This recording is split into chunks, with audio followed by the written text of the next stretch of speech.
Hello everyone, नमस्कार। आप सभी का सोशियो ऑनलाइन क्लासेस में बहुत बहुत स्वागत है। फ्रेंड्स, आज की हमारी टॉपिक है समाजशास्त्री अध्ययन का मानविकी पक्ष। तो ये जो समाजशास्त्री अध्ययन का मानविकी पक्ष है, ये काफ़ी महत्वपूर्ण है क्योंकि इससे आपकी परीक्षा में जितने भी आपकी एग्ज़ाम्स है सोशियोलॉजी के, उसमें काफ़ी प्रश्न पूछे जाते हैं। इस दृष्टि से, इस पॉइंट से ये वीडियो जो है ये इम्पॉर्टेंट है, इसीलिए इसको हम आज आपके साथ डिस्कस करेंगे। तो स्टार्ट करते हैं। समाजशास्त्री अध्ययन का मानविकी पक्ष यहाँ पे कह रहा है, पॉइंट में हम जो बहुत महत्वपूर्ण पॉइंट है उसी को यहाँ पे नोट किए हैं, जो आपके परीक्षा की दृष्टि से महत्वपूर्ण हो। यहाँ पे सबसे पहले कह रहा है कि समाजशास्त्री अध्ययन तब तक वास्तविक नहीं हो सकता है जब तक उसके मानविकी पक्ष पर ध्यान ना दिया जाए। ठीक, समाजशास्त्री अध्ययन के मानविकी उन्मेष को समझने के लिए सबसे पहले विशुद्ध विज्ञान और व्यवहारिक विज्ञान के अंतर को समझना आवश्यक होता है। अब फ्रेंड्स, अक्सर समाजशास्त्र पढ़ते हो तो अक्सर उसमें टर्म आते होंगे विशुद्ध विज्ञान, व्यवहारिक विज्ञान। तो ये है क्या, इन दोनों में डिफरेंसेस क्या है, इसको हम लोग देख लेते हैं।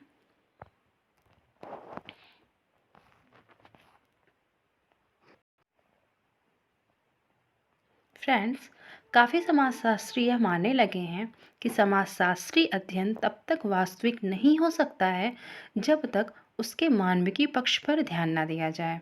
इसी क्रम में समाजशास्त्री अध्ययन के मानविकी उन्मेष को समझने के लिए सबसे पहले विशुद्ध विज्ञान और व्यवहारिक विज्ञान के अंतर को समझते हैं। ठीक, तो विशुद्ध विज्ञान क्या है? विशुद्ध विज्ञान का काम तथ्यों के आधार पर केवल सिद्धांतों का निर्माण करना होता है, लेकिन उन्हें लागू करना नहीं।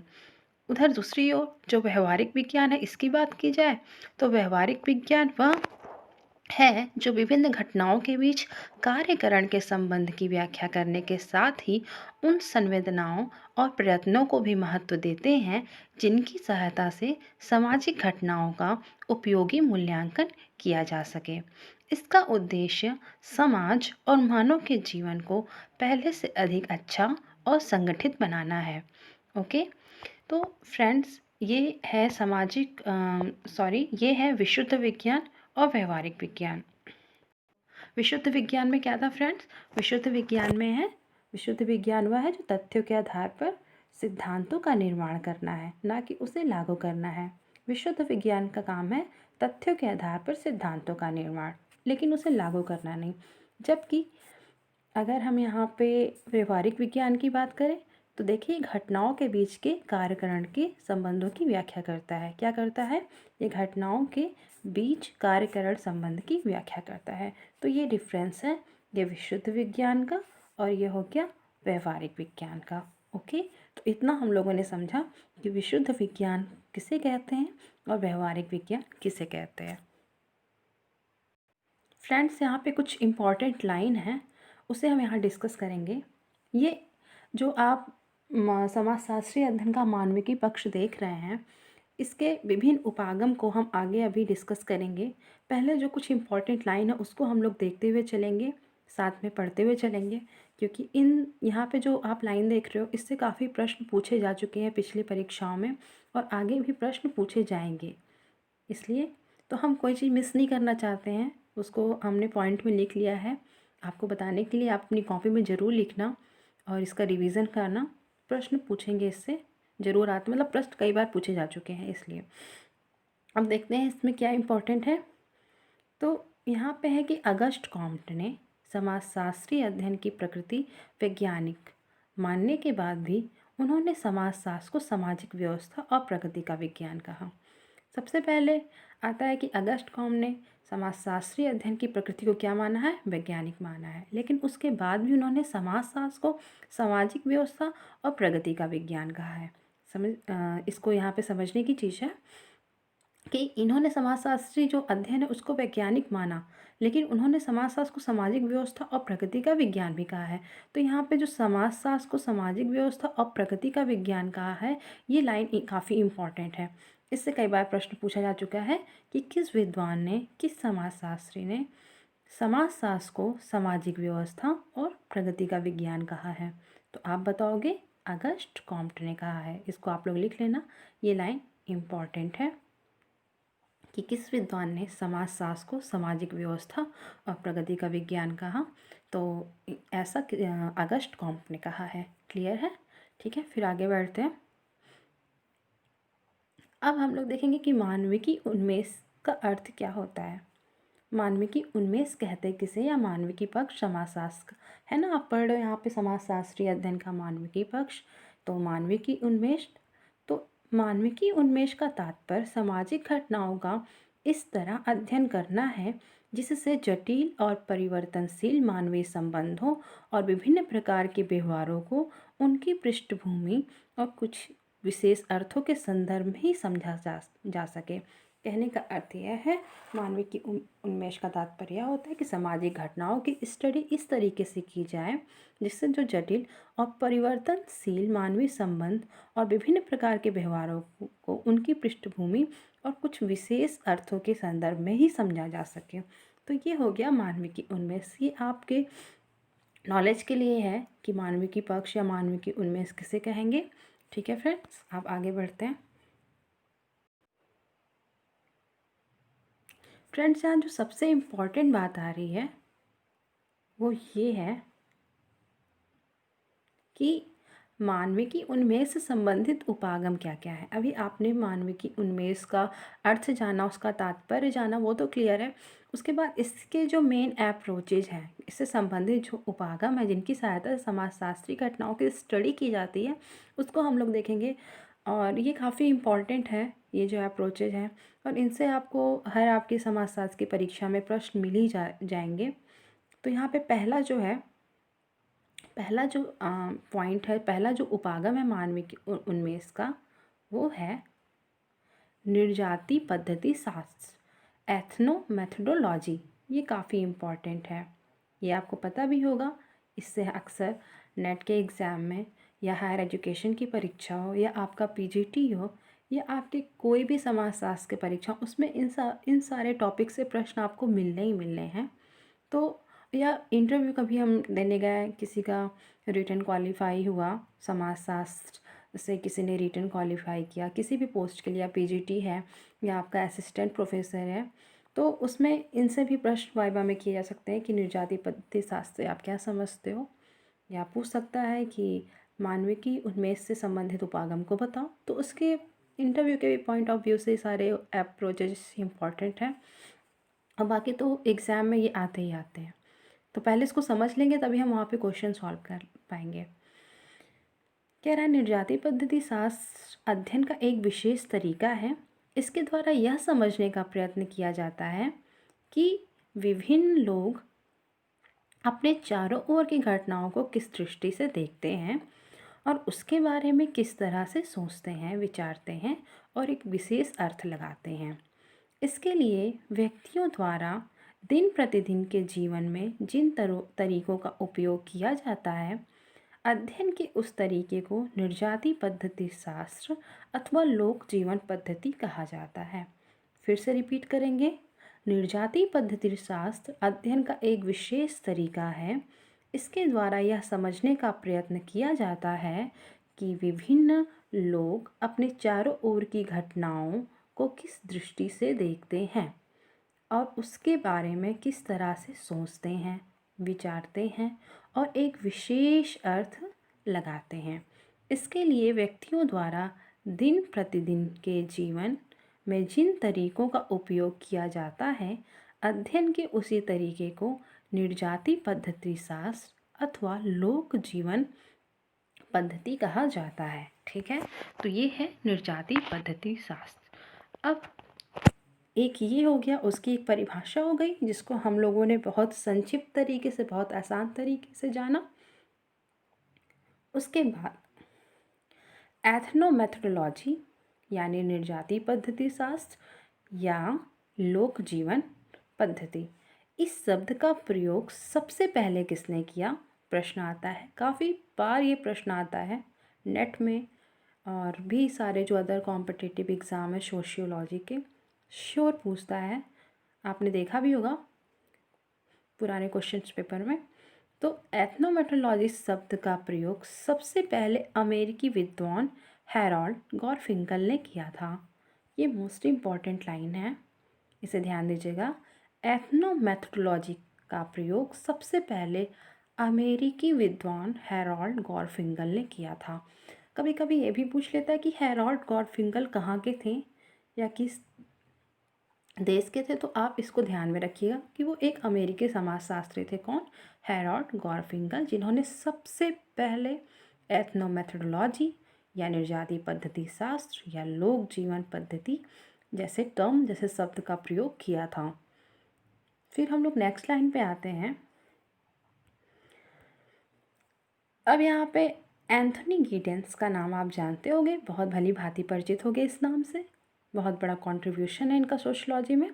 तो एंथनी गिडेंस ने अपनी पुस्तक द कॉन्स्टिट्यूशन ऑफ सोसाइटी में, जो कि 1984 में पब्लिश हुई थी, में निर्जाति पद्धति शास्त्र को बहुत व्यवस्थित ढंग से प्रस्तुत करने का काम किया।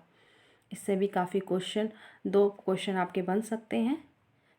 एक तो पहला तो इन्होंने अपनी पुस्तक द कॉन्स्टिट्यूशन ऑफ सोसाइटी में निर्जाति पद्धति शास्त्र यानी एथनोमेथोडोलॉजी को बहुत ही व्यवस्थित ढंग से प्रस्तुत किया। क्वेश्चन क्या बन सकता है कि द कॉन्स्टिट्यूशन ऑफ सोसाइटी नामक पुस्तक किसकी रचना है? तो आप बताओगे एंथनी गिडेंस साहब की। या पूछ सकता है द कॉन्स्टिट्यूशन ऑफ सोसाइटी किस ईयर में पब्लिश हुई? 1984 में। ओके। या क्वेश्चन इस तरह से पूछ सकता है कि द कॉन्स्टिट्यूशन ऑफ सोसाइटी में एंथनी गिडेंस ने किस कार्य को किया, मतलब क्या इसमें हमें देखने को मिलता है, इसकी खास बात क्या है? तो उसमें इसकी खास बात यह है इस पुस्तक की, द कॉन्स्टिट्यूशन ऑफ सोसाइटी की, जो एंथनी गिडेंस साहब ने दी थी, ये खास बात यह है कि इन्होंने निर्जाति पद्धति शास्त्र को बहुत ही व्यवस्थित ढंग से प्रस्तुत करने का कार्य किया था। ठीक, तो ये दूसरी इम्पॉर्टेंट लाइन थी फ्रेंड्स। अब हम लोग नेक्स्ट अप्रोच पे चलेंगे। आप लोग इसको लिखते जाइएगा अपनी सुविधा के लिए, पॉइंट नोट कर लेंगे तो आपको कुछ इम्पॉर्टेंट चीज़ें मिल जाएंगी जो आपके एग्ज़ाम के लिए बेनिफिट करेगी, एग्ज़ाम के लिए इम्पॉर्टेंट होगी। ओके, चलिए नेक्स्ट अप्रोच पे आते हैं। मानविकी उन्मेष का दूसरा अप्रोच है प्रघटना शास्त्र या फिनोमेनोलॉजी। ओके, प्रघटना शास्त्र। प्रघटना शास्त्र है क्या? प्रघटना शास्त्र अध्ययन की वह विधि है जिसके द्वारा किसी घटना के बारे में व्यक्ति के उन वास्तविक अनुभवों को जानने का प्रयत्न किया जाता है जो तरह तरह के पूर्वाग्रहों और मान्यताओं से प्रभावित ना हों। दूसरे शब्दों में हम कहना चाहें तो समाज में विभिन्न घटनाएं जिस वास्तविक रूप में घटित होती हैं उनके बारे में कर्ता के अपने अनुभव और ज्ञान की जानकारी को ही हम प्रघटना शास्त्र कहते हैं। इस उपागम को व्यवस्थित विधि के रूप में विकसित करने के लिए जर्मन दार्शनिक एडमंड हर्सल और उनके शिष्य अल्फ्रेड सूज ने योगदान दिया है। ओके, वेरी इंपॉर्टेंट है ये। फिर से रिपीट करेंगे। प्रघटना शास्त्र अध्ययन की वह विधि है जिसके द्वारा किसी घटना के बारे में व्यक्ति उन वास्तविक अनुभवों को जानने का प्रयत्न करता है जो तरह तरह के पूर्वाग्रहों मान्यताओं से प्रभावित ना हो। दूसरे शब्दों में, समाज में विभिन्न घटनाएं जिस वास्तविक रूप में घटित होती हैं उनके बारे में कर्ता के अपने अनुभव और ज्ञान की जानकारी को ही हम प्रघटना शास्त्र कहते हैं। इस उपागम को व्यवस्थित विधि के रूप में विकसित करने के लिए जर्मन दार्शनिक एडमंड हर्सल और उनके शिष्य एडमंड सूज ने काफ़ी कंट्रीब्यूशन किया, योगदान किया। तो प्रघटना शास्त्र से कौन से विद्वान जुड़े हैं? ये जर्मन दार्शनिक एडमंड हर्सल और उनके शिष्य अल्फ्रेड सूज। ओके, तो ये दो नाम आप इम्पॉर्टेंट है, याद रखिएगा। काफ़ी पूछता है प्रघटना शास्त्र का नाम, मतलब प्रघटना शास्त्र कौन से विद्वान ने इसमें अपना योगदान दिया, इसको विकसित किया। तो इसमें अल्फ्रेड सूज, एडमंड हर्सल है, क्योंकि एडमंड हर्सल के शिष्य थे अल्फ्रेड सूज, तो इनका भी नाम इससे जुड़ा हुआ है क्योंकि इन्होंने अपने गुरु के साथ मिलके इस काम को इस मतलब कि अप्रोच को विकसित किया और इसमें काफ़ी अपना कंट्रीब्यूशन दिया। तो ये दोनों इम्पॉर्टेंट है, इसको आप लोग याद रखिएगा। फिर आता है फ्रेंड्स प्रतीकात्मक अंतर्क्रियावाद। ये भी काफ़ी इम्पोर्टेंट है, इससे भी बहुत सारे प्रश्न आते हैं। समाजशास्त्र प्रतीकात्मक अंतर्क्रियावाद के अध्ययन को विशेष महत्व दिया जाने लगा है। प्रतीकात्मक अंतर्क्रियावाद के अध्ययन को विशेष महत्व दिया जाने लगा है। प्रतीकात्मक अंतर्क्रियावाद की मौलिक मान्यता यह है कि अधिकांश क्रियाएं पूरी तरह से प्रत्यक्ष स्पष्ट नहीं होती। व्यक्ति अपने विचारों और क्रियाओं को कुछ विशेष प्रतीकों के द्वारा अभिव्यक्त करते हैं तथा व्यक्ति की परिस्थितियों के संदर्भ में ही उनकी क्रियाओं के सही अर्थ को समझा जा सकता है। फिर से रिपीट करेंगे। इस समाजशास्त्र प्रतीकात्मक अंतर्क्रियावाद के अध्ययन को विशेष महत्व दिया जाने लगा है। समाजशास्त्र में प्रतीकात्मक अंतर्क्रियावाद की मौलिक मान्यता यह है कि अधिकांश क्रिया पूरी तरह से प्रत्यक्ष स्पष्ट नहीं होती।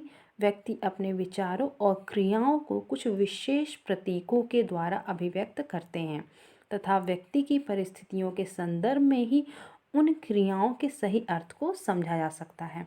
तो ये था आपका प्रतीकात्मक क्रियावाद, जो कि काफ़ी इम्पोर्टेंट है। फिर इसी क्रम में कूले और मीड ने इसी बात को संपूर्ण समाजशास्त्री विश्लेषण का आधार माना है। ओके,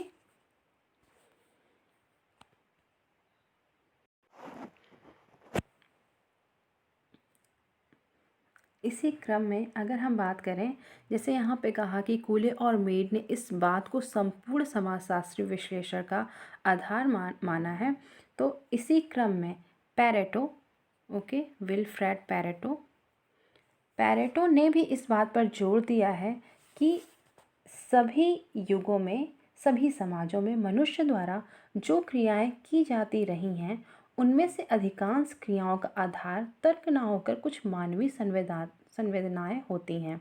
इस अर्थ में यह क्रियाएं अतार्किक होती हैं, लेकिन फिर भी यही क्रियाएं मानवीय व्यवहारों को प्रभावित करती हैं।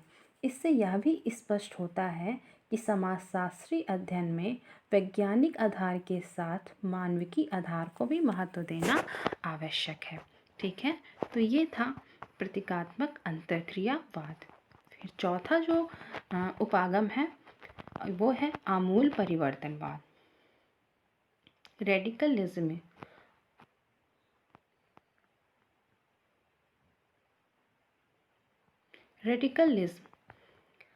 अब ये भी इम्पॉर्टेंट है क्योंकि इससे भी कई बार प्रश्न आते हैं।